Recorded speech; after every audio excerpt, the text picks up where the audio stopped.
tablet like this, and then I photograph it. Actually, I get them to take a picture of it. Like this. Yeah, like that. Yeah. Gary and I, we're on the cutting edge. We're on the cutting edge, mate. Oh, yes. None of your AI quackery around here. No. Well, good afternoon, good evening, good morning, wherever you might be in the world. Here we are. We have stereo Ians. I think it's stereo Ians, isn't it? If you've got two of them, something like that. Both of them, enemies to multiple people. If anyone wants to do the 5 finalists at House Build Awards subcollector, Black Suit Awards. I don't understand that story, Sticky Droner. It's a good news story where I work. It's 5 next week's House Build Awards. Don't understand that. Never mind. Maybe you can explain it a little bit more to me. Where we're gonna start. It's great having both Ians here. Ian in West Wales, explain to me why you're such a shill for Caddx. I just don't understand. I think the words people would use, I'm a hater, but more than anything, what I always try to look for with a company is, do they do what they say they're going to do? And that's what everything comes down to. It actually comes down to trust. And if look, there are companies who say things and then will come out and say, look, we said this, we tried, it didn't work, we're not going to do it. That's okay. That's great. If you're going to put something in marketing material of a product and it changes later, what I have a big objection to is the gaslighting and nonsense when you have brands who say, oh, we're going to do this, and then they come out and say, hey, oh, we've done this and look right, and don't talk about the thing they didn't do. And that's what we've had with Caddx this week. And look, it was always going to be the case. The annoyance in this was we knew this, but now we know it officially. But what's even worse, though, is you have a product which they're still selling and advertising with false marketing. The website still says it's going to have this, and they've now announced they're not going to do it, yet they're still selling it with the marketing information saying this. And that's really where I have a problem. And at times, Caddx make it a little bit too easy. They're a big player now in FPV because of the DJI US woes, and that is a big problem. You know, if you take, although interestingly, stock has been coming into the US in the last couple of weeks. You've even now actually got some stuff appearing on Amazon this week. But the fact that you have the Trump stuff, the Sun, I say, involved in unusual machines, I think it's almost impossible that DJI don't get banned, because it's not about China anymore. It's about that now. And as soon as it becomes about that, we all know where this is going to go. So the reality is, DJI... Castanets. Yeah. Castanets. Castanets. And Caddx, as a result of that, may benefit. Yet they're just playing silly games with marketing. If they'd been switched on, they'd be jumping right on top of this and taking that market share. But they're just, what are they doing? And... you know, it's getting to interesting time. What are we now? Nearly November. We're like a month and 27 days or something like that off, because it's the 24th of December. Am I right that the deadline for this is? Oh, so it should have made it Christmas Day, shouldn't they? But yeah, it's something like 23rd. I think it's like the 24th. And fucking microgales. No one really knows what's going to happen. And other companies are tripping over themselves and not putting themselves in a position that, no, if that ban happens, there is no one ready to step in. It's actually crazy considering how long everyone has had. Do you think? Do you think there'd be boats coming out of Venezuela loaded up with O4 air units and trying to make it into America, then Trump will blow them up? That's probably what was on that boat. It's going to be more valuable than the product that was allegedly on that boat. You think that latest Caddx mini drone is an attempt to sort of, because the Neo did so well, they were trying to use that as a wedge into the market? I think it's an attempt, Bruce. Yeah, I think it's definitely, and we haven't seen many more. The irony is everyone who can is still Chinese. You know, DJI is in the position Huawei were. That's the reality. They're the headline bad guy here, regardless of what anyone thinks. And the Uyghur situation is very much a political move. You know, you keep seeing people bring up about the Uyghurs, and you know, I do feel for DJI in that regard, being blamed with that, because it's like saying the guy's wearing, I don't know, Dr. Martin boots, therefore Dr. Martin are implicated. DJI drones being used. Yeah. What's going to happen with the rebranding, though? Because they're rolling stuff out under different brands now with the cameras and everything as well, aren't they? And you're even, for the first time, Bruce, starting to see different designs. So everything initially was a copy and paste, apart from maybe Kermit. That was a different color. But the product was identical in every way. Now, with the handheld camera, it's actually a slightly different design.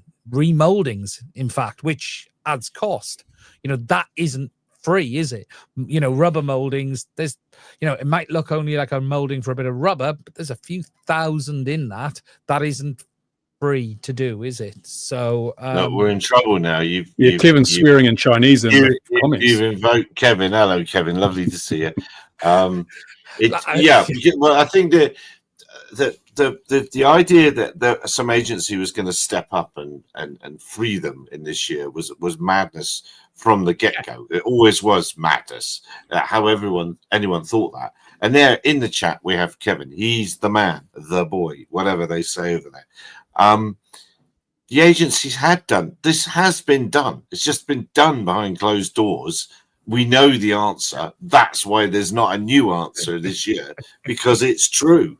And that's that. It's the beer trap's amazing. The beer trap will go down in history as how to deal with a problem by not dealing with a problem.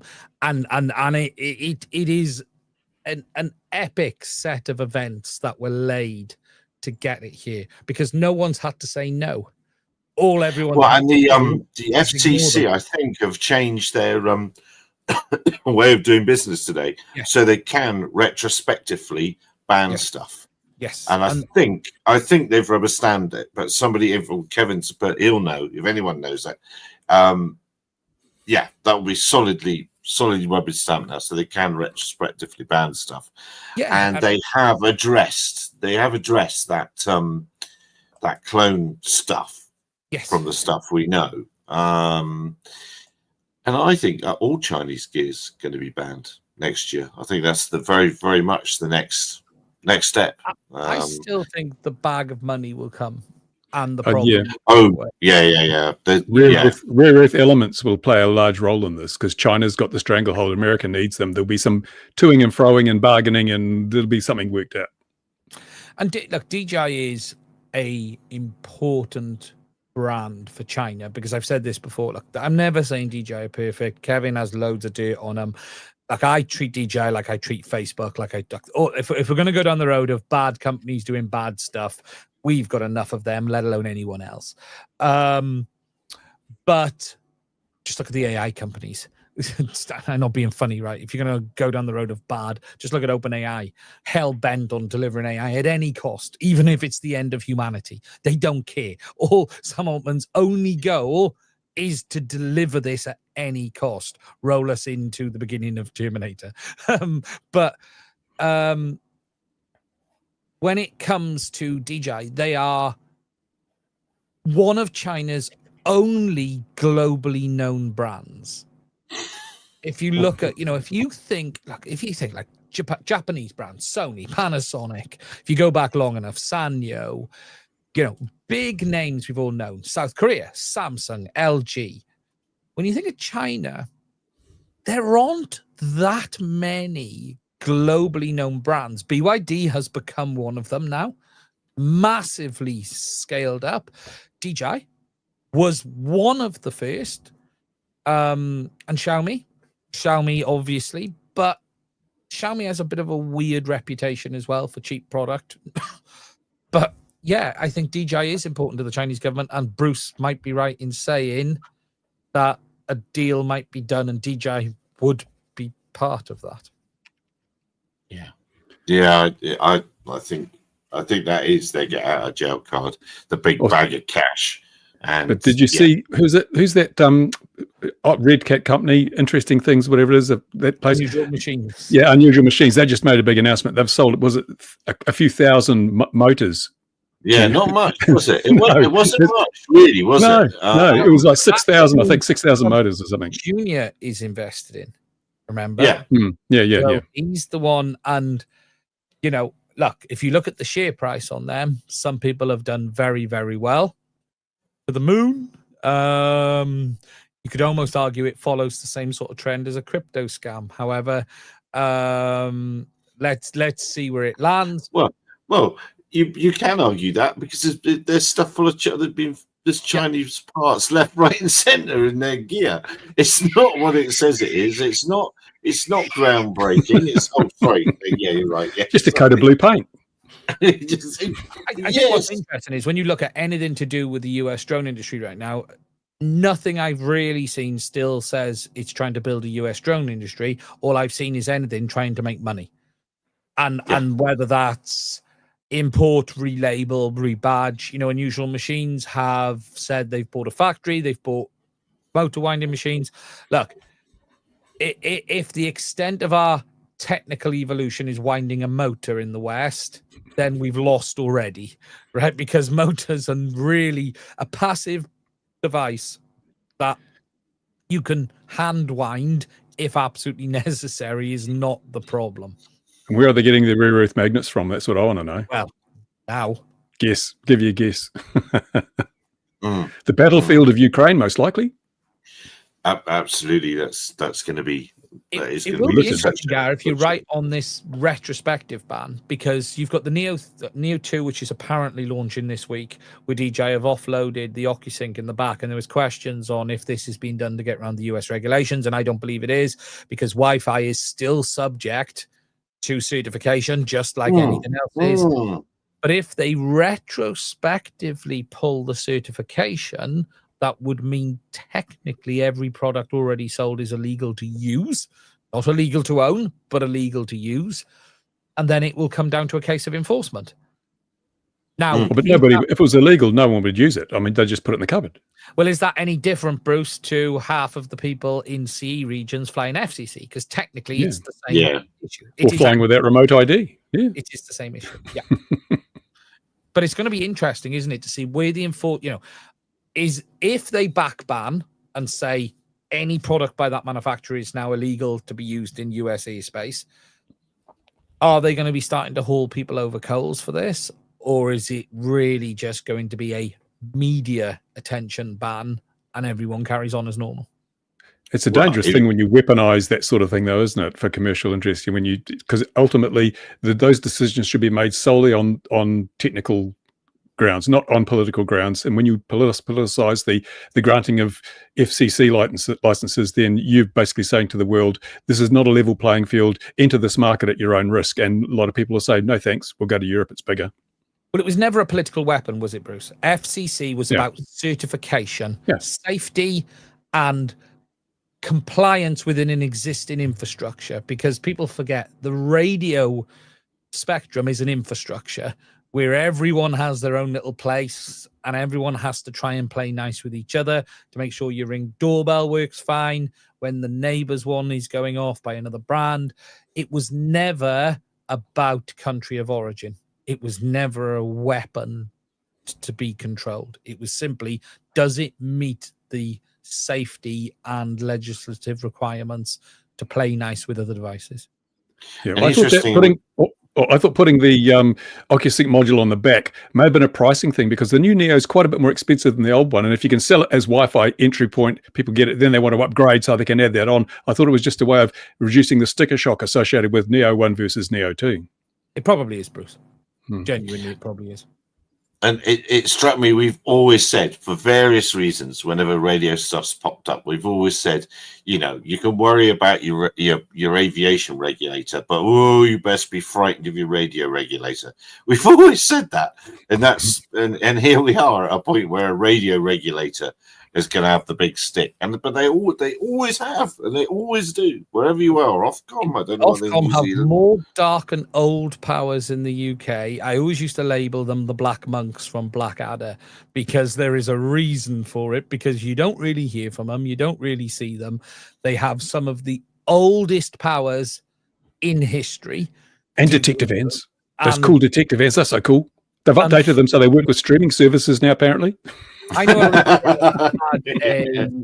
know a retailer that had them turn up, and it is squeaky moment when those guys and of course as whilst RID does save lives as FPV, so RID is the future, and RID, all those other jokes we've made about it. Of course, all the airports have installed I've forgotten what, the DJI Aeroscope. They've all installed Aeroscope. So when if you want it here, as I've said before many times, if you don't be caught, don't stop speeding 10 kilometers before you get to town, especially if there's a tree on the road. If there's some shade, about 10 k's before you get to a town, slow down, because that's where the police are.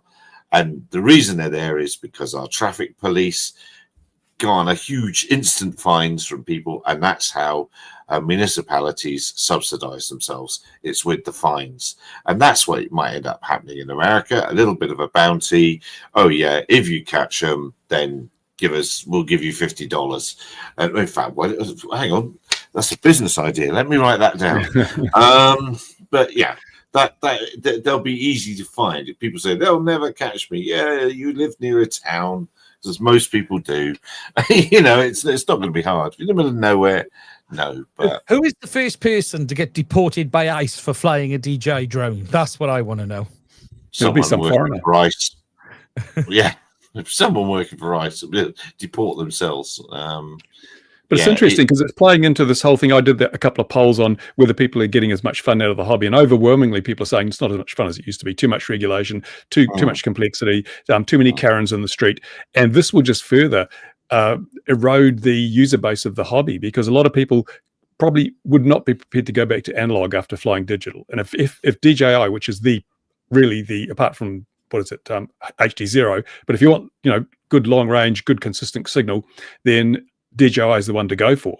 And if you can't have that, once your last air unit's gone, are you just going to go back to analog? Are you going to give up? You're going to go to walk snail and hope they don't change models halfway again and outdate all your gear? It's such a precarious position to be in. We've gone from being the future's unlimited to now, the future's contracting. We've got less options, less choices. It's more expensive. What do we do?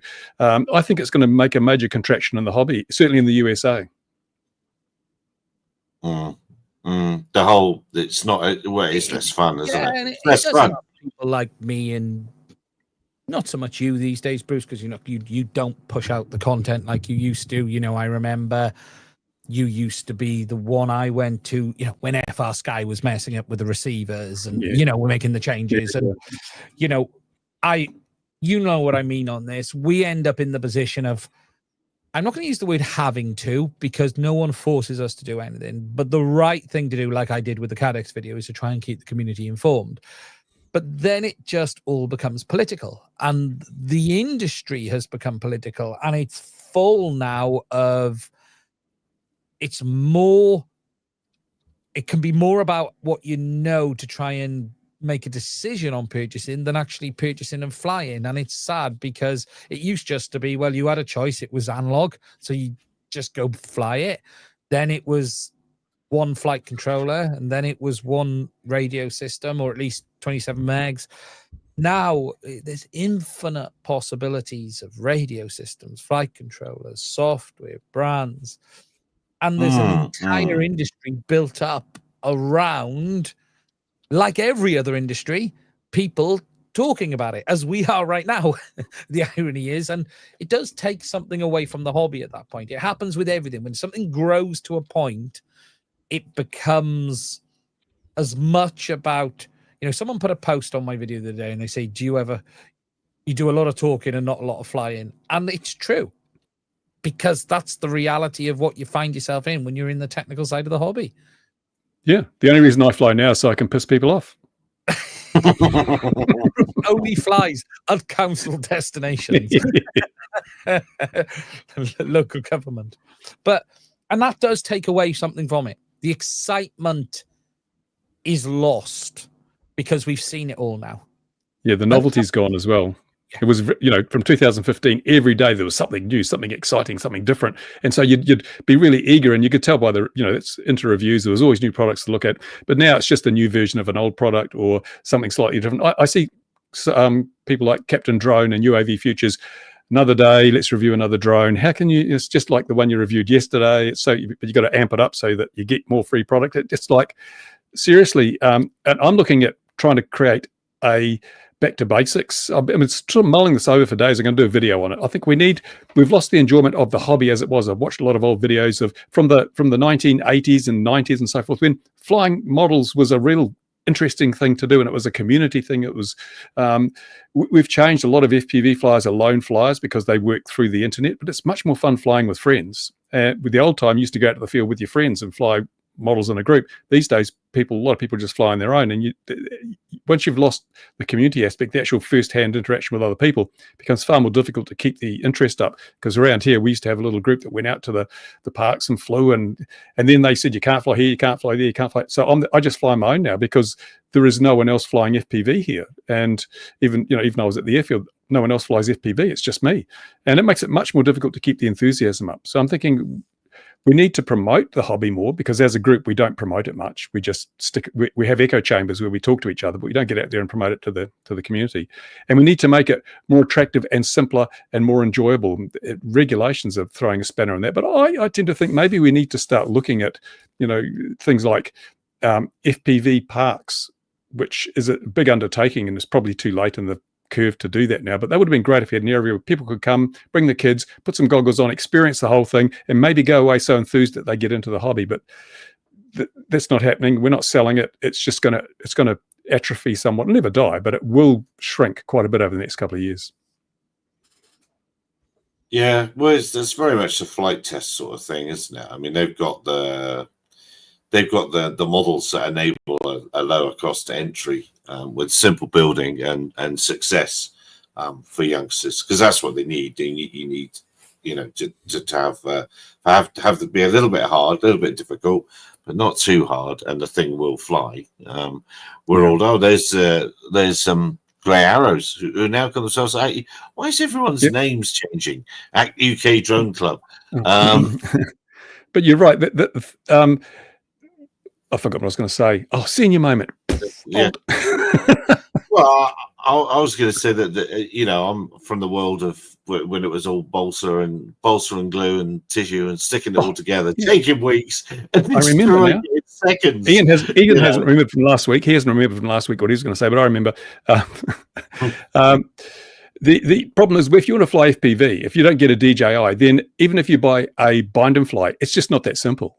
Because you've still got to set up your transmitter. You've still got to, do a whole lot of work to get a bind and fly flying.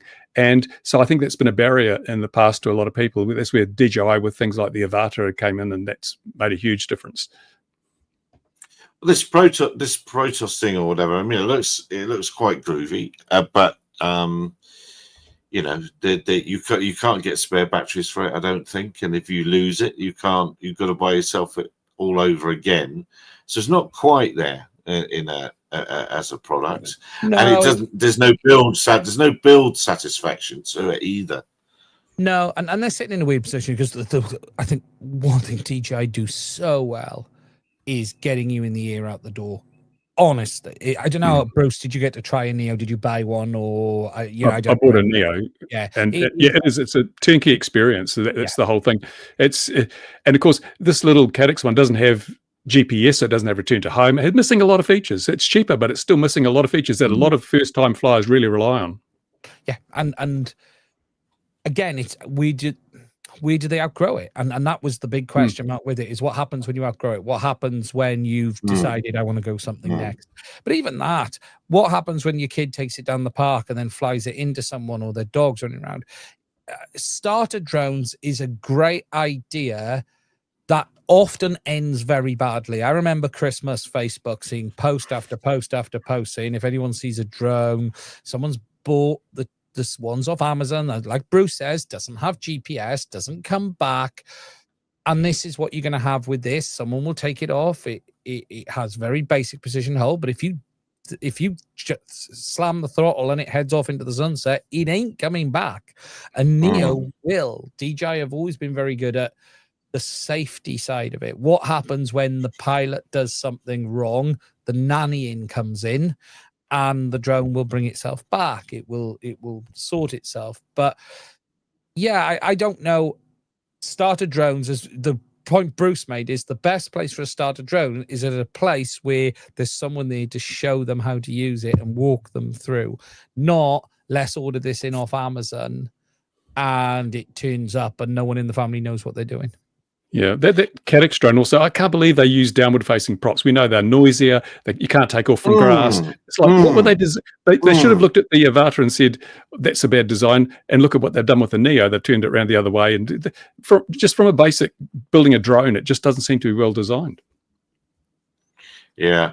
Mick, in Australia, were those children that you trained on the weekend, were they air cadets? Because I see, or whatever it is you call them in Australia, because I see they've opened up another program for FPV down there. Australia is absolutely nailing it. He's a prolific breeder. Oh, okay. Fair enough. Fair play. Yeah, Australia really seems to be properly on top of future training for the military, as it were. That's a point that you raised is quite interesting, though, isn't it? Because looking at these old videos, the connection between the hobby and the industry and technology and advancement was very clear. That we are the backbone of the industry. We come up with these ideas. If it wasn't for us making gyro-based tricopters, we wouldn't have the modern FPV combat drone, all that sort of stuff. And we're going to lose that. We're absolutely going to lose it because we are marginalizing the hobby into a tiny corner somewhere, and we're not going to get the uptake that we used to have. So we're going to reach a point where, as we've said before on this stream, that there's no new blood coming in. Where's the innovation going to come from? Where is the kind of development that you only get from people who are doing it not for a paycheck but for passion? Yeah. Well, Pavel, is it Pavel, the YNAV guy? Yeah. Did you see his video about open? Yeah, and his word to describe the hobby was meh, and I think he nailed it with that word. that sentiment is resounding throughout the halls of the hobby. Yeah. We have come a long way, and that's actually beginning to be a bit of time now. Quite a few years have actually passed. Can't say it's been sudden, and people do get a great deal of value out of all these open source projects because you don't pay a penny for it. That's why it makes me laugh when people start arguing about this ground control station's better than this other ground control station. They're all bloody free. They pay nothing for them. Yeah, I think Pavel was a bit wrong when he says, like they run out of impetus and they don't continue. Look at Linux. Linux has been around for, I don't know, as long as I can remember. And it's always been an open source, community maintained operating system, and it has gone from strength to strength. What tends to happen is these things, they grow.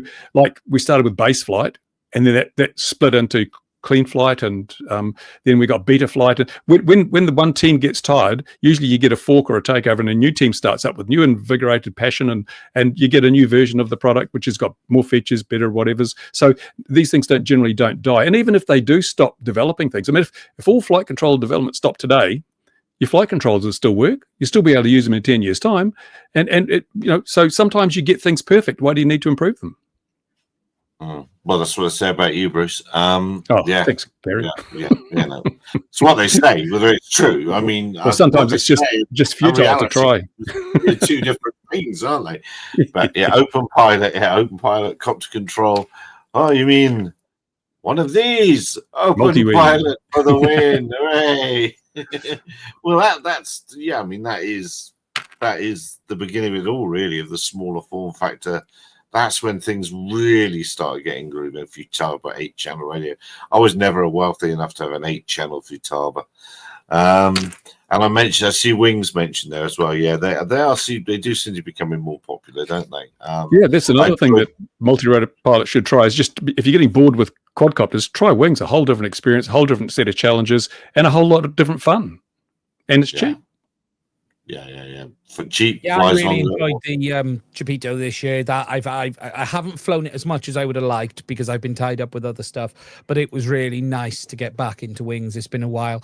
It was nice to see TBS put together a as close to a bind and fly. It wasn't. You still had to assemble it, but it took away the need to worry about too much of the configuration. It was literally flash the flight controller, bind it, it worked, and it's a good little wing. I intend to actually get the bigger one. That's my winter plan.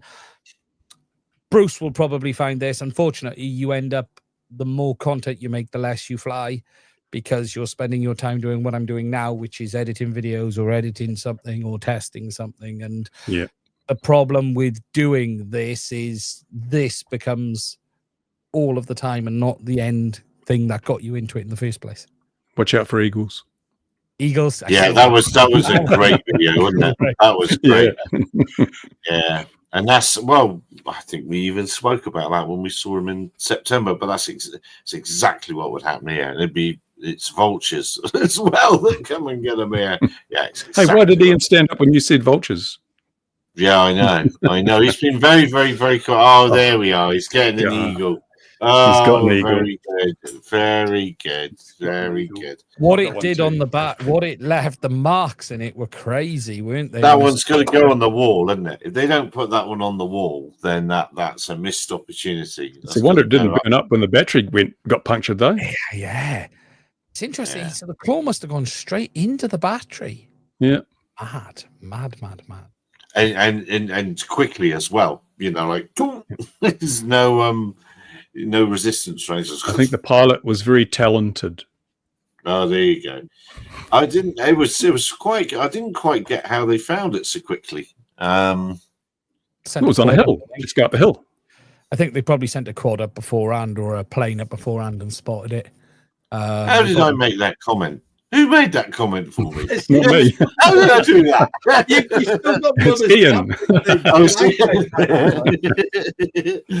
How did I do that? That's excellent. There's always, fireworks. So I was surprised to see some action in Wincanton. There's an advert for a firework display. It's in Somerset, and that's where that big drone light show company is based. So I'm bewildered why they're having a firework display there this year, and not those guys. It really is time for those to safer to have fireworks. Those drones fall out of the sky. Yeah. Well, they do. They do. It's true. I did actually have some. What did I do with those stories I had teed up? What was the one? Let me just very, very quickly run through these. Very, very quickly. Things that have annoyed me this week, I suppose. This really annoys me, and it's nothing to do with drones, but it is to do with aviation, and it all comes from somewhere.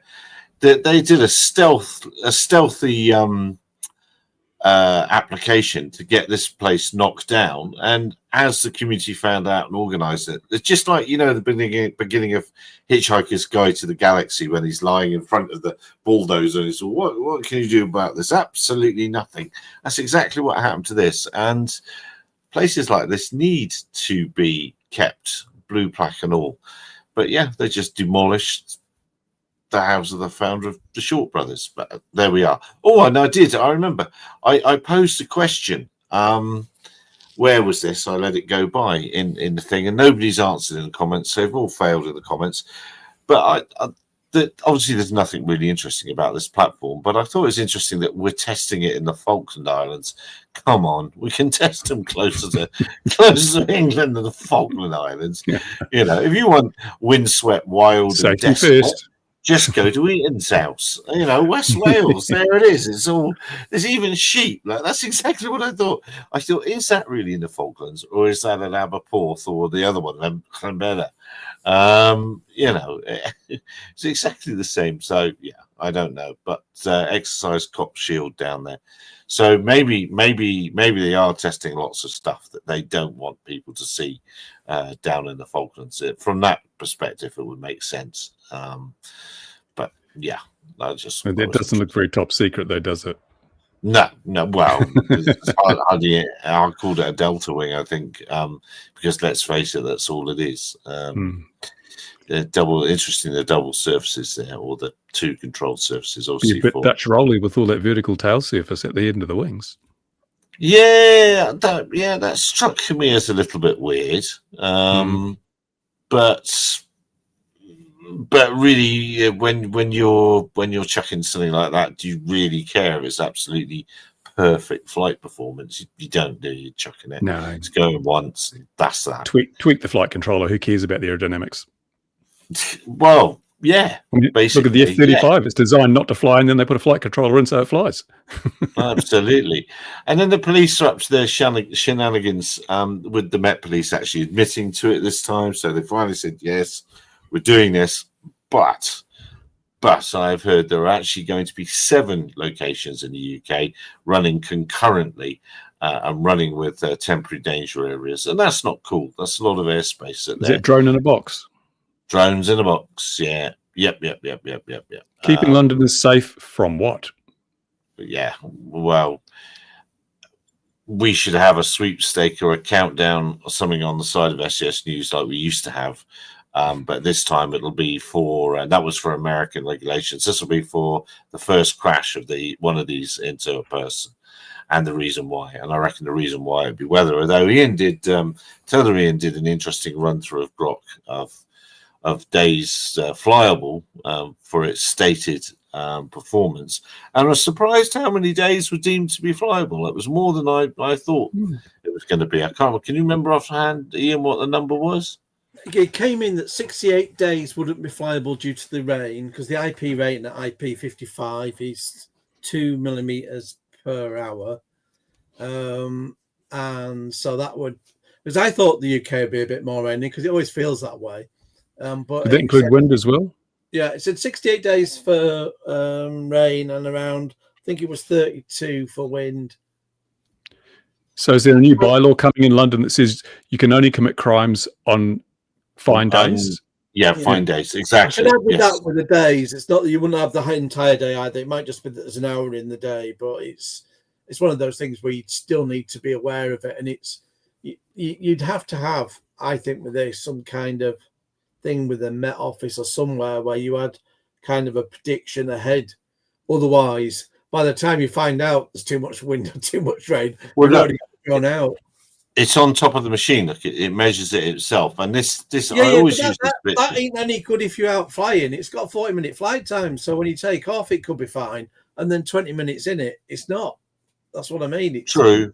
You're not thinking ahead. You're saying live, this is it now. And that's kind of not the same thing, which is what I was trying to get across. But I think that was missed. They were like, oh, well, we've got it on the box itself. And it's like, yeah, but that isn't the full picture. And also, that's measuring it at that height. If you're up and you're flying at a different height, it's different. It's at least hardened to the effects of climate change. What a selling point.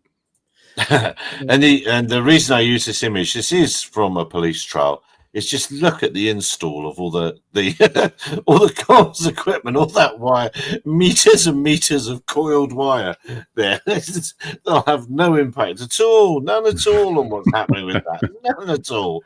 So it's like, oh God, is this the quality with which they're going to lay these things out? But anyway, there we are. To be fair, while it's a trial, they'll just be worried about pumping it down, won't they? And if it was going to be there permanently, you'd probably do that a little bit tighter. I completely disagree, because if it's a trial, you want it to work and you want to make sure it works, so you should install it properly. It should. I mean, look at that power connector there, where it goes off to 2 leads into some sort of connector. You just don't want it. What's it called? So we'll keep it warm. yeah, that's so what you're basically saying, it's health and safety not gone mad. No, not health and safety, RF. And it's health and safety as well, though, because you could trip over that. Yeah. Yeah. Well, yes, there is that. Yes. I hadn't thought of that. I hadn't really thought. Yeah. I don't a clipboard and high-vis would solve that. It would. And obviously those shadows, those people on the right have got the clipboards and high-vis vests on. You can probably make those out in the shadows if you look carefully. No, I just think it speaks to attention to detail with these things. And of course, unfortunately, we know what these trials are going to be. There probably be maybe 10 flights at the most in each location. So then they can say resounding success, 100% flight rate or something like that. Let's roll it out everywhere. So the numbers are going to be fudged for this. I completely I mean, we don't know. It depends what the motivation is. You might want to do lots of flights and get lots of data and lots of video. I did think that was slightly amusing, though. The first use of the drone wasn't to go out and solve any crime. It was to do a funky video to put online and go, hey, had we been how high-tech that drone? Yeah, well, and we know they want to use facial recognition with this as well. Which they say they don't. No, but they do. We know they do. We know they do because it's in reasons. Can't they just scan your digital ID? Yeah, absolutely. I'm one of the first been given the opportunity for a digital ID. My veterans card is being made digital, so we've all been invited to swap our traditional old cards for the digital version. Hey, aren't we lucky? This just worries me. But actually, it has reminded me of one thing, and I should have said this right at the top. And I'm sorry if you're watching in hospital, Toby. Get well soon. You know who you are. You're having a torrid time, just get well soon. And your dad's version is better. Your dad's way is torrid. That's a word I haven't used often. That's a fairly unusual word, torrid. Oh, okay. If you say so. No, young man, very words of the day, very sick in the hospital, and your father's bought a Land Rover. That's also bad news. So I'm very sorry about that. And I've had loads of Land Rovers. I'm qualified to say that. Now, this has gone through today, I think, is more wording to the FCC. But what I also thought was interesting was he has, because I looked to quickly see if there'd been any updates. But he's also having this again today. No Alipay. I don't know what that is. You guys will know. But Senator Rick Scott's definitely got it in for China. He's definitely no friend to China. So those were the stories I have seen. So why don't they go to Chinese TV sets? Because most of these new smart TV sets do an awful lot of data collection. Some of them have cameras in them. Is it and they all, made in China, all the high sense and stuff. Why aren't they considered to be a security risk? Because people sitting in front of TV often have sensitive discussions, which can be picked up by microphones. It's like, why are you picking on drones? I mean, the idea that Alipay is any worse than PayPal or pick another service, it was any worse than any Western service. I mean, that's a nonsense as well. We're taking your data, but for good reasons. It's just a nonsense in itself, isn't it? As soon as you sign up for anything online, that's it. That's your privacy gone. You've sorted it. So nobody told me that. No, didn't they? Oh dear, this is news. That's terrible.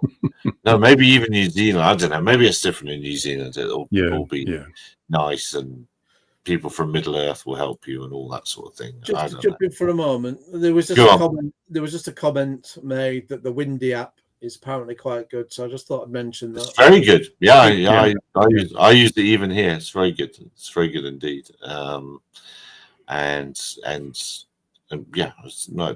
very good. There's lots of ways of doing weather these days. It's easier than it used to be. But that's the DJI robot. Oh yeah, I saw that a few internal stuff. Well, that's exactly what the other one. What was that American? The Roomba. That's exactly what the Roombas are doing. So, and the Xiaomi one as well, I think. Yeah, but they've got to build a map of their environment so they don't bang into things the next time. We've got a UAFI, the one. I can never say their name. Yeah. We've got one of them. It is interesting that DJI have entered that market because now they could spy on you outside and inside at the same time. However, you can see DJI definitely moving towards consumer electronics, power stations, home vacuums, the bike system. I believe there's a few more consumer related products around the corner. How long before they have a full cordless vacuum? Look, the reality is they're going to go out, if they're going to do that, Dyson go after the likes of Dyson and others, DJI have got, it's in their wheelhouse. What is interesting is there seems to be a very big move from them to push a lot more products to China than anywhere else. They are now launching all of their new products in China first. It's quite a big market, There's quite a few people there. There's one or two, isn't there? Yeah, just one or two, and they're more and more affluent, so they're in a place where they can buy the stuff as well. I do have to jump in and point out that Dyson these days, oh dear God, the build quality is atrocious. I'm really disappointed with their stuff. Oh no! Well, Is that your hair straightener? Is it?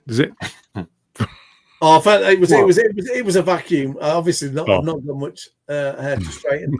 But yeah, I had them in the old days. They're built like tanks, and you get the motors for them and fix them yourself. And now it's all just really creaky plastic batteries that run out in no time. And in fact, I'm sick and tired of stuff with batteries in. I want everything with the mains cable on it. I want batteries. Just stop. I don't want all these batteries that can set on fire in my house. Just give me cables. So yeah, a lot of stuff that's with batteries I'm just getting rid, and anything with the cable I will buy. PV vacuums. There you go. That could go along with watching the paint dry. The new cordless vacuum cleaner with a cord. Absolutely, just what we need. Brandon saying, I guess TV can't scan a base, but I mean it can. No, certainly it can't do the external stuff. But it might be in the smoker room. But add it to the Hike Vision cameras and add it to all the other stuff. It would make a more granular picture of pattern of life on that base. What channels they're watching, what times they're watching. You could start dropping in adverts, couldn't you, and stuff like that, and start changing people's opinions.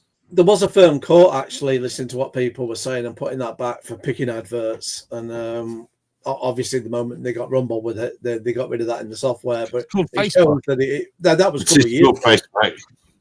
Ian, have you not said something and opened Facebook and then been hit by all of the ads relating to it? If I sit here and go, you know what, I really do need to go to Screwfix at some point in the next week. All I like Pornhub now is Screwfix coming up. Oh.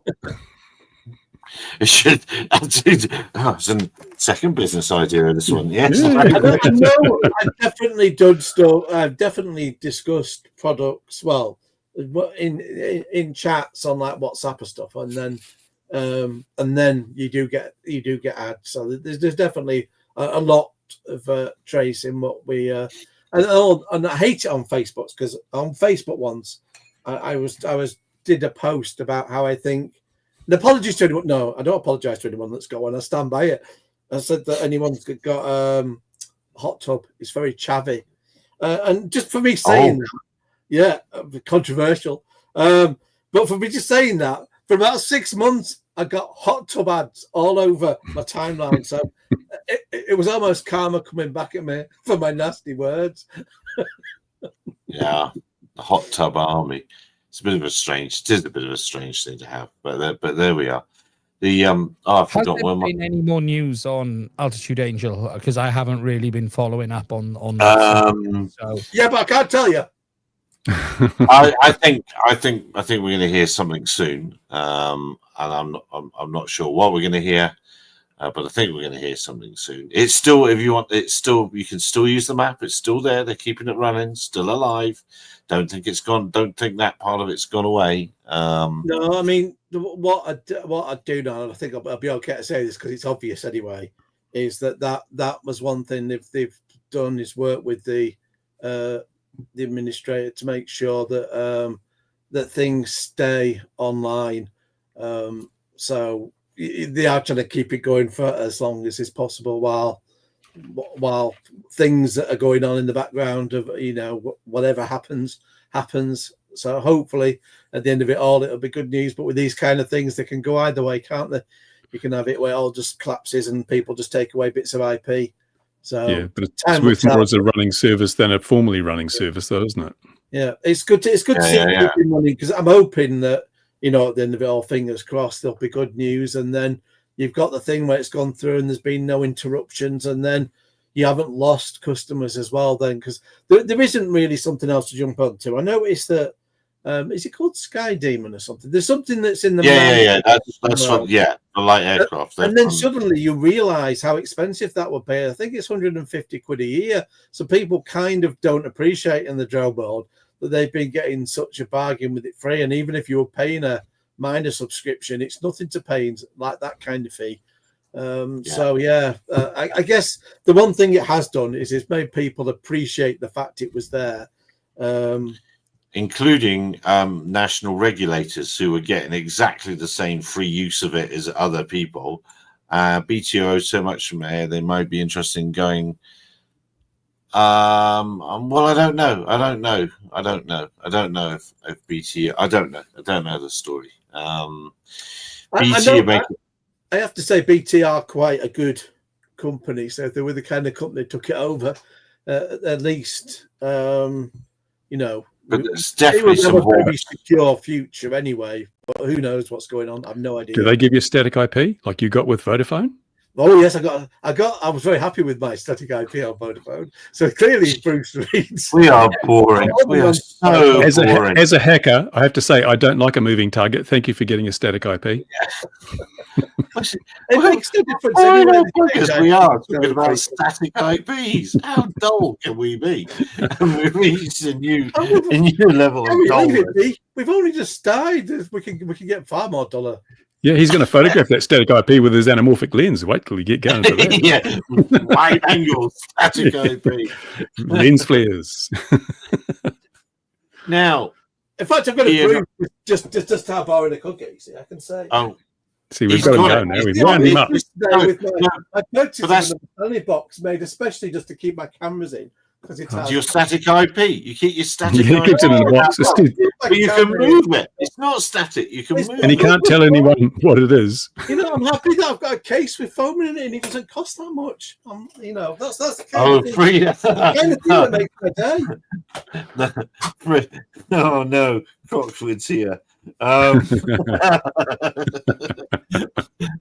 What am I allowed to say, Chris? You best say it, or shall I invite you?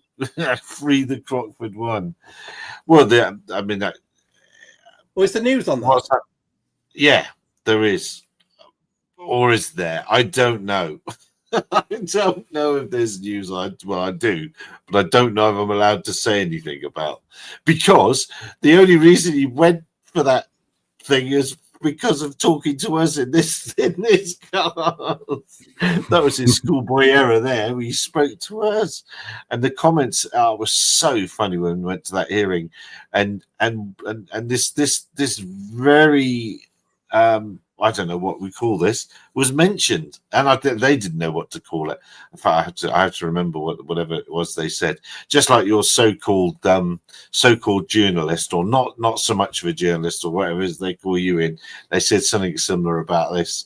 It was great. It was so not so much a news channel, was it? So very much. It was very much like that. He's not here. No, good. I'm glad you're not there. Right. Forget I even mentioned his name. Something is happening. It's very, very interesting. I do hope it goes the whole hog, and he doesn't. There's two ways of doing what he wants to do. Way number A will be by far the most impressive. But I believe paperwork has been sent to people, which does bring me on nicely to Ian. Who have you upset, Ian, straight above me this week? Where are we at with upsetting people? I might have upset a few people. Although I don't know. I mean, I'm very polite, so I don't know why anyone would ever get upset. But I've had a conversation with the regulator, the equivalent of the CAA in Holland. That was going okay, but they've gone a bit quiet, so they might have ghosted me now. Who knows? Might have found out who you are.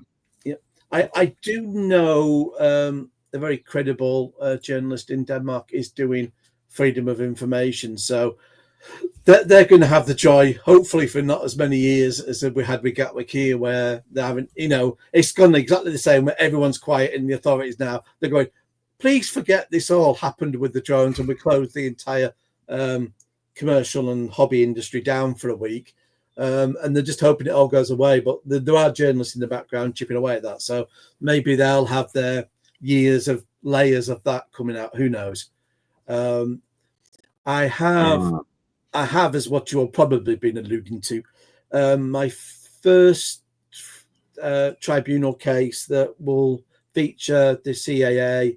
I put the paperwork for that on Sunday, and The GRC have already replied with the steps that we have to go through. So that'll be heard between February and April next year. The way it works is it's me versus the ICO, because the ICO ruled in the CAA's favour, but they didn't, to my mind, consider all the public interest and the strength of it. And that's only strengthened since with what's gone on in Denmark. And also... And that was about the use of counter UAS equipment. Yes. So but I was wanting the advice that was given at Gatwick in 2018 for the use of the Night Fighter jammer, because they had Night Fighter and they had Skywall. And again, they pretend that this is all national security and secret and no one knows. Everyone knows. It's facts. They're out there. The DFT put it in a spreadsheet. And this was the frustration with this one. There was a spreadsheet put out by the DFT, which we discussed on this very show. We've done the videos. It was showing the cells. We all know it's there and it exists in its public domain, where it named the counter drone system. And then the CAA is saying we can't open this Excel spreadsheet in our version of Excel, so we're not going to accept that this data is in the public domain, which seems to be the most nonsensical argument ever.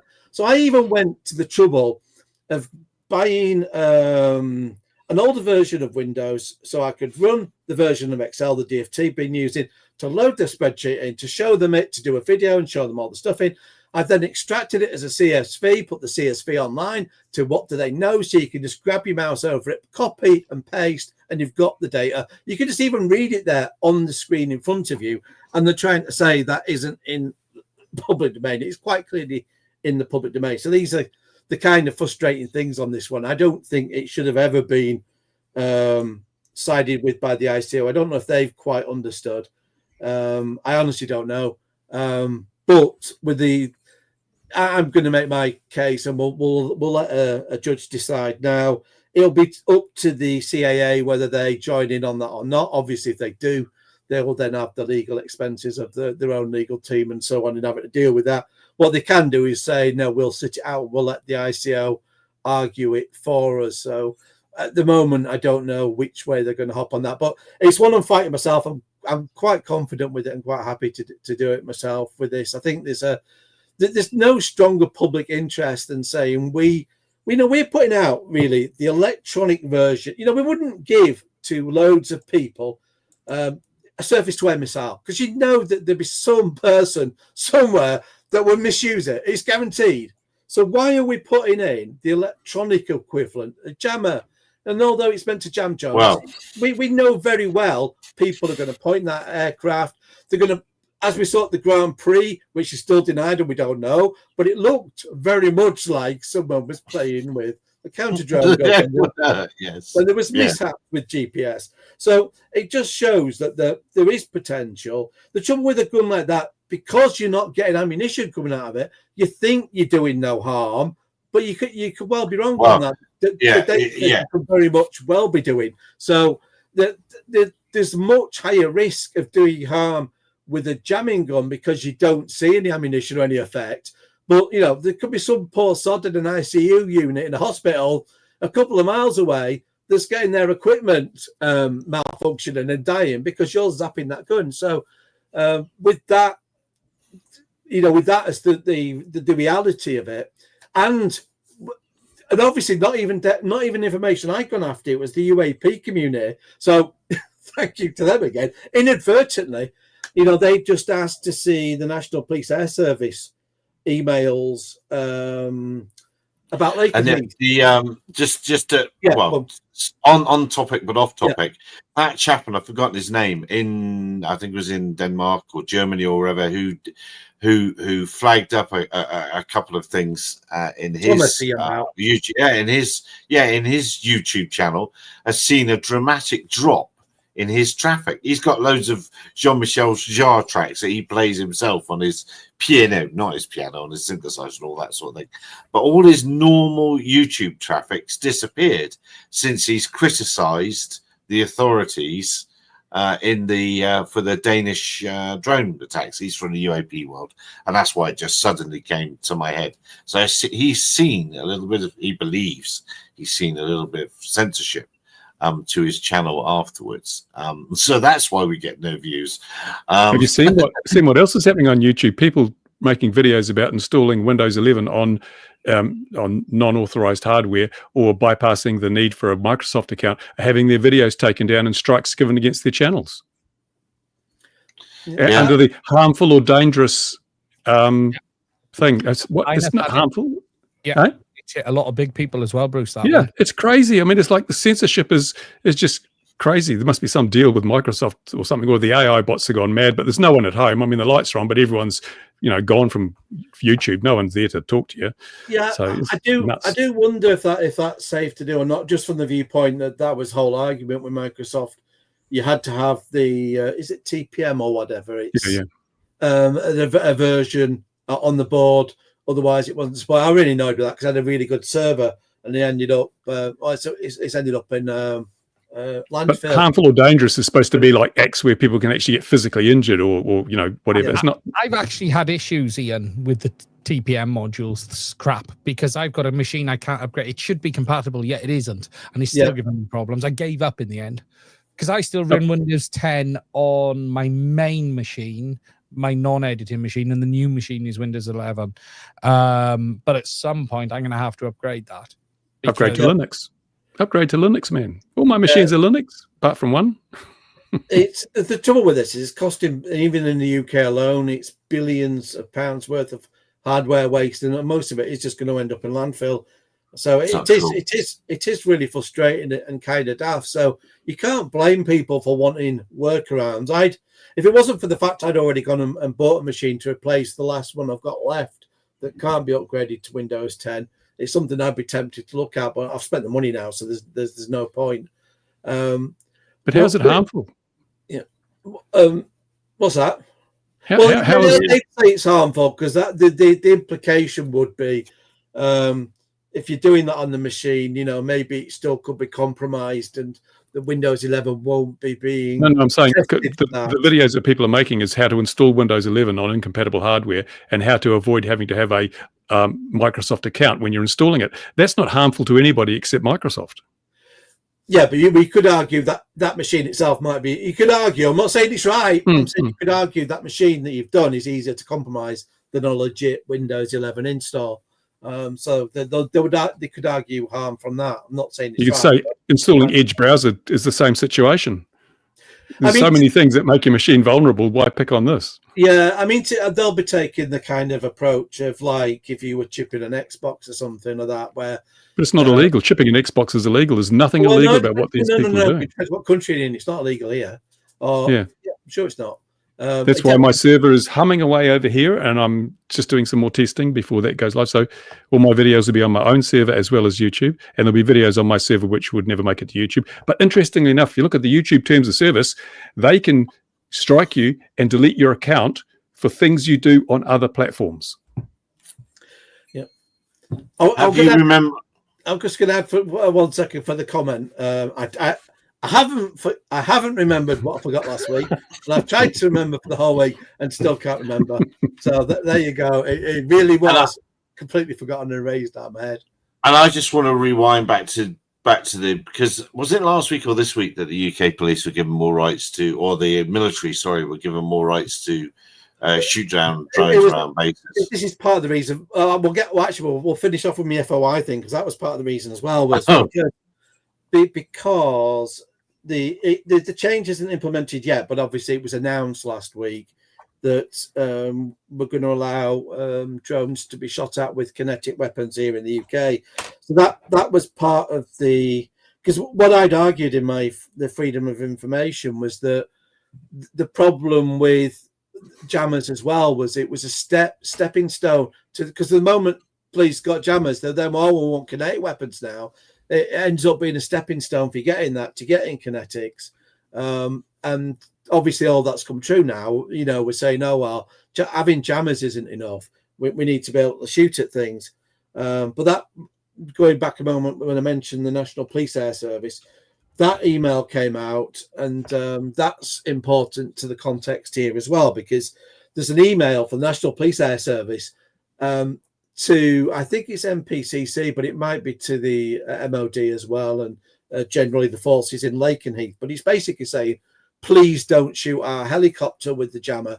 So if police are worried, about, which is quite right, they should be worried. But if police are worried in the helicopters about people pinging them by mistake, there is a wider public. This is exactly what we were saying, and what can be proven time and again is people on the ground cannot tell the difference at night between a helicopter, a plane, and a drone. And if you're giving them countermeasures, they're definitely 100% going to be firing those at normal manned aircraft. So that's going to be the whole premise of that argument. So that's that freedom of information boxed off. And I'll say again, it speaks to the joined up data picture of radars and clever, fancy stuff everywhere, and people talk and have a proper action plan. Do we have? Can we not identify this thing? No, we can't identify this thing. Going through several layers before, but it's not how it's going to be. Rastafarian, you see it. It's going to be. Oh, there it is. And if you think about a lot of the UK bases, especially in the east of the UK, they're all quite close together. You might have 100-watt jamming guns firing at parts of a town from several angles. And that's going to be, well, I don't know. Am I overestimating the risk? Just as well, it's not 5G. 5G, well, there you go, yeah.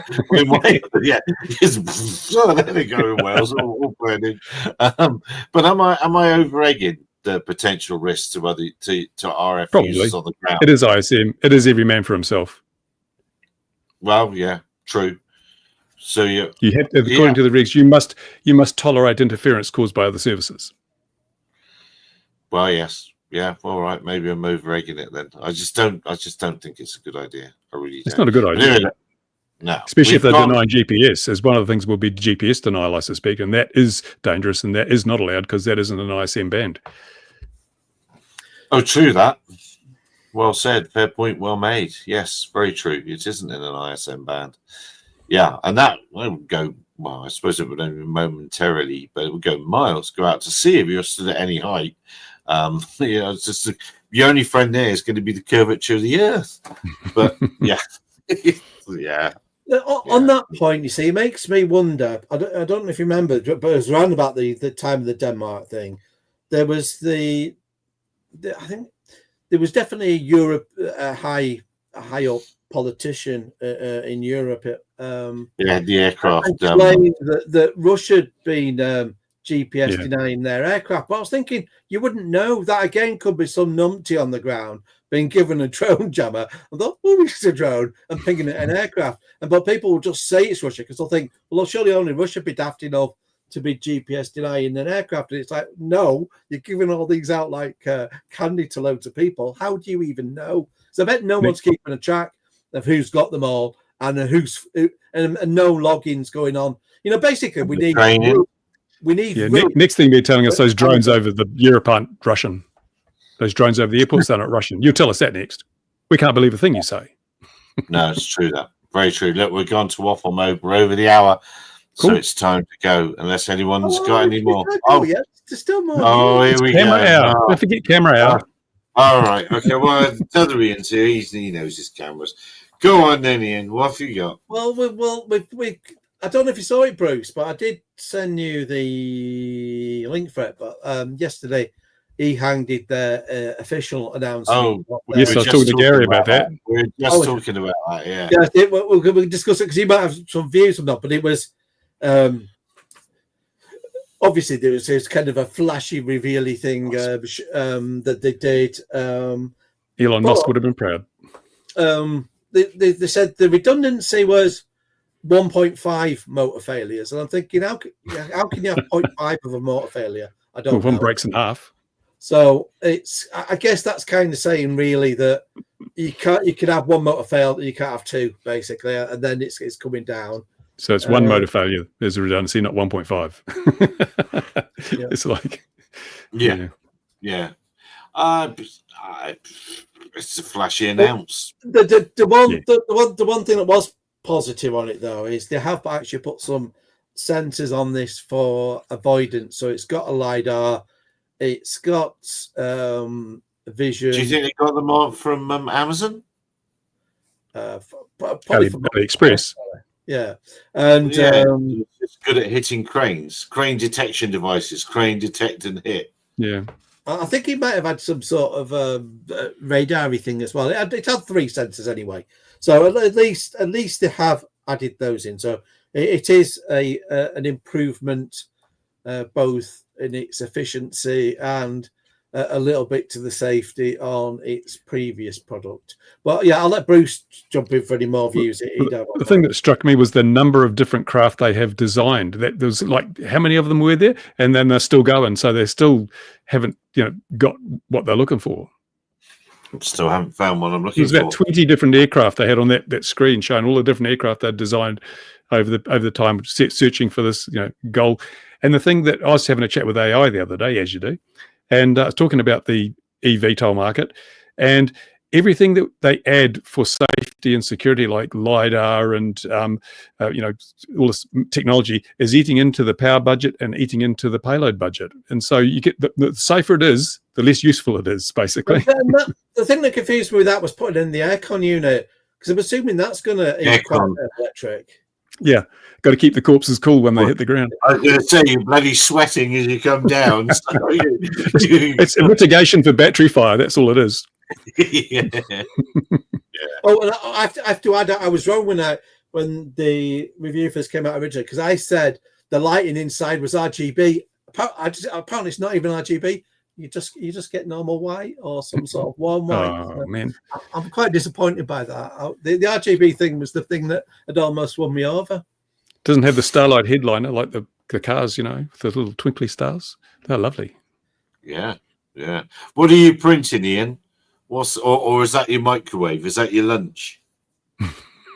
That's my lunch. No, I'm getting ready to do a print. I've just been updating firmware, so I've now got to decide: do I want it to do all of the calibrations? Or Am I seeing 2 more printers behind? Yeah, he's got new printers. He's God. Yeah, I'm testing the new Bamboo Lab. So, the new P2S, which launched last week before. They're getting cheaper and better. Just too cheap and too good now.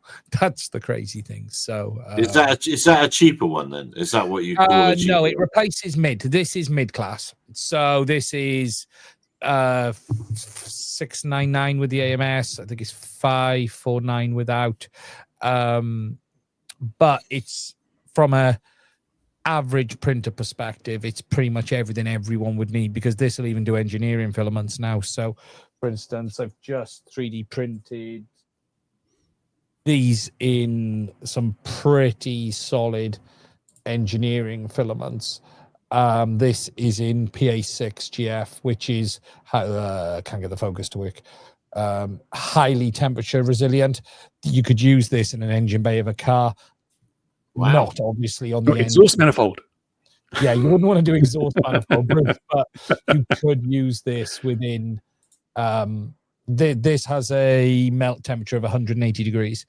That's it's beginning to melt, soften temperature, surface soften temperature. So you can use this in places you wouldn't usually use filaments. But yeah, it does engineering now, which is the carbon fibers and everything else. I watch My Tech Fun. Watch all the new filaments. He's good, eh? My Tech Fun. Yeah. The funny thing is, 3D printing has just got so easy now. Yeah. I've been doing it since, I'm not going to say the beginning, but I had a 3D printer in 2013, so I've been doing it a very long time, and it's gone from being just so frustrating to it's an appliance now. It is literally a microwave. As you were saying there, pick what you want, throw it in. You need a little bit of knowledge just to make sure things stick properly to the bed. Some filaments like these are a little bit finicky, but other than that, just staple them to the bed. That works. Just but the big holdback is, if you can't find it on Thingiverse or printables, you've got to design it yourself. And I think that holds a lot of people back. They just buy it, print out the stuff they download, and then go, oh. But I'm always building and designing and making stuff, I tell you what, with my teacher hat on, I'm surprised how youngsters, a few of them, not all of them, but once they get into it, they're away. They can make all sorts of stuff.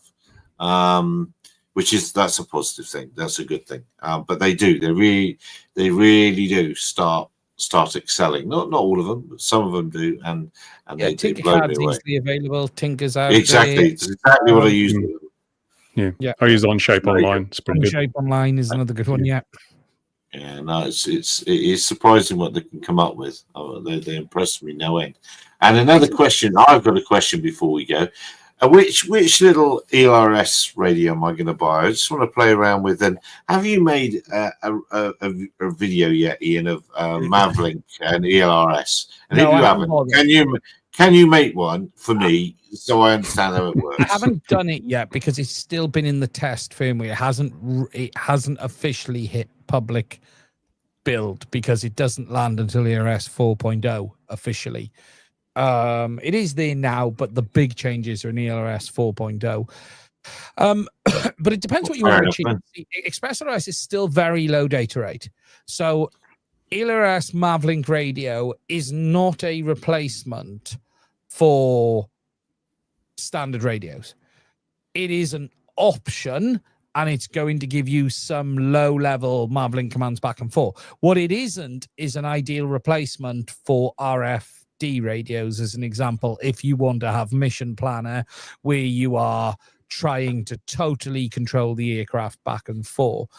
What it does is again, if we think about what ExpressRS is, largely it's FLRC or LoRa-based radio, which is low data rate, fast packets is what it's designed to be. So the data rate is much lower than you would get on, say, an RFD, as an example. But it's still a good feature to have because it means it piggybacks the Mavlink commands on the back of the radio, or you can use it as a set of radios in itself. But it's not the perfect replace all solution. I can't remember what the data rate is up to now. They did increase it. I just need ops normal. That's all I need. Every second or two, I need to know that everything's all tickety boo in the world, and that's fine. It certainly wouldn't be for changing lots of parameters and things like that, and doing all that stuff. I just thought it was very interesting. I personally don't have any ELRS radios. My chum has ELRS let me send radio. You an Express. If I send you one, will it arrive?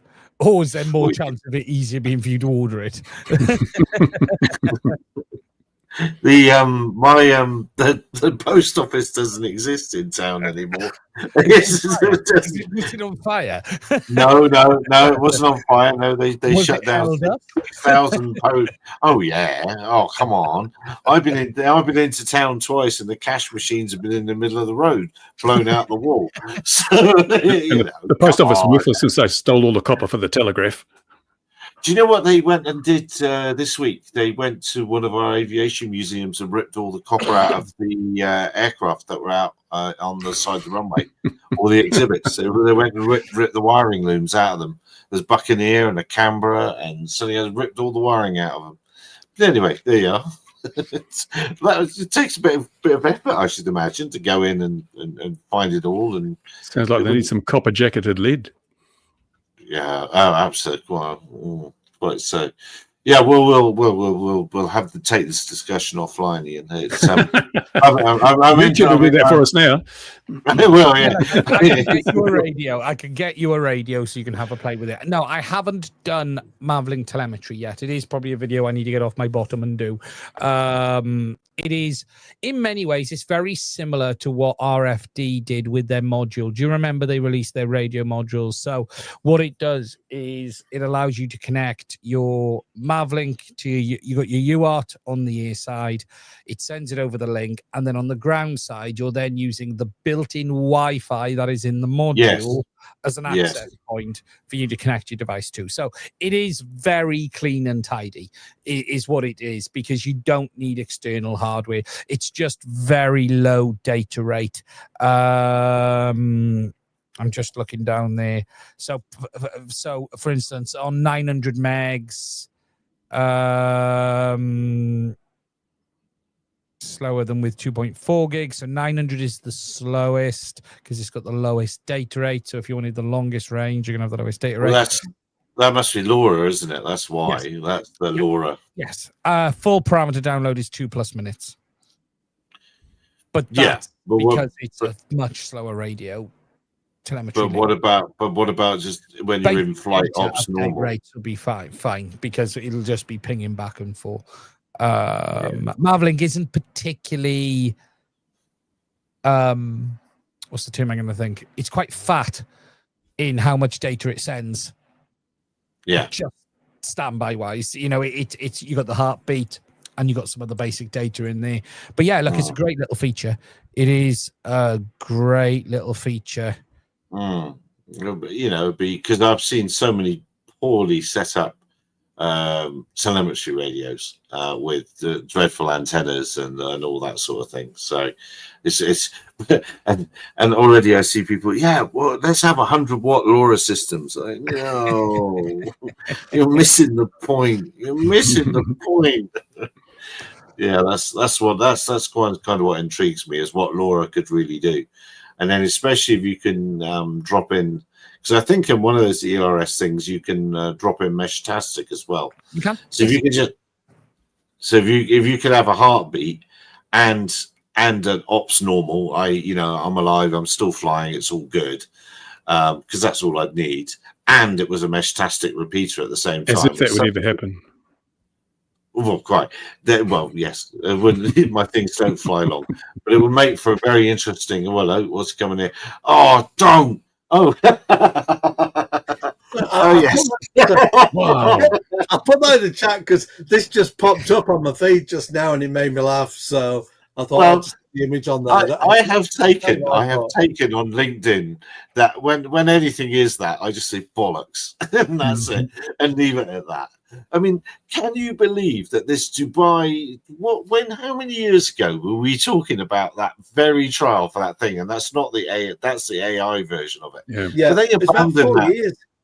Yeah, but I reckon it's more than that they abandoned it. And yet now it's suddenly come out. No, Dubai are testing flying motorcycles. No, they're not. No, they're not. It's yes. And all it'll take is a T-shirt or a toilet roll to bring it out of the sky.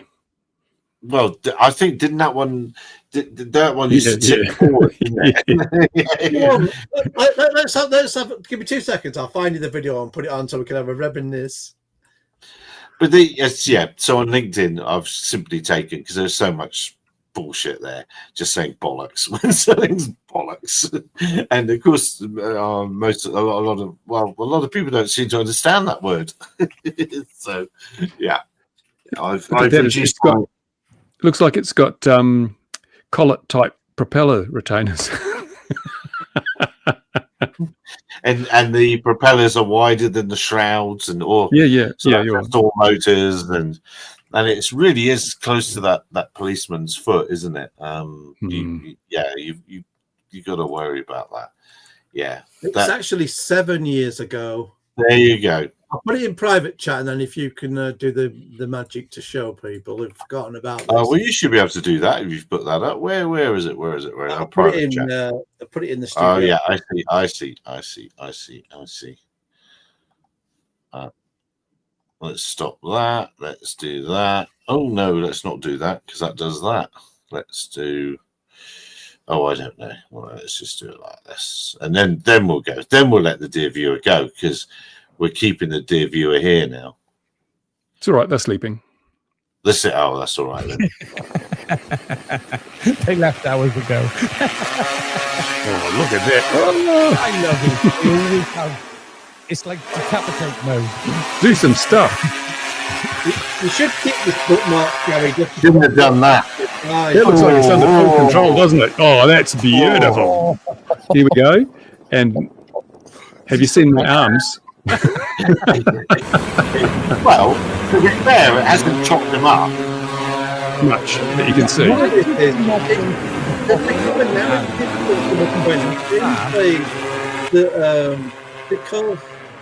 Because people, it keeps saying Dubai's ahead of the game because it's also flying there. And it's like, no, it's not. People go to Dubai because they let garbage like that fly. That's the only reason they go there. It's no questions asked. Yeah, absolutely. Absolutely. Hooray for Dubai. They're going to have Martin jetpacks fighting fires in high-rise buildings soon. Yeah. They said in 19 something, 2000 something, 2008. Yeah. Nuts. Steve, wherever you are, we've gone on too long. Thanks very much for putting up with us. We'll see you again next week at 2100 Gin and Tonic, when no doubt yet more madness has occurred and will. Be safe out there. Be safe whatever you're doing. Look after yourselves. See you next week. Bye-bye.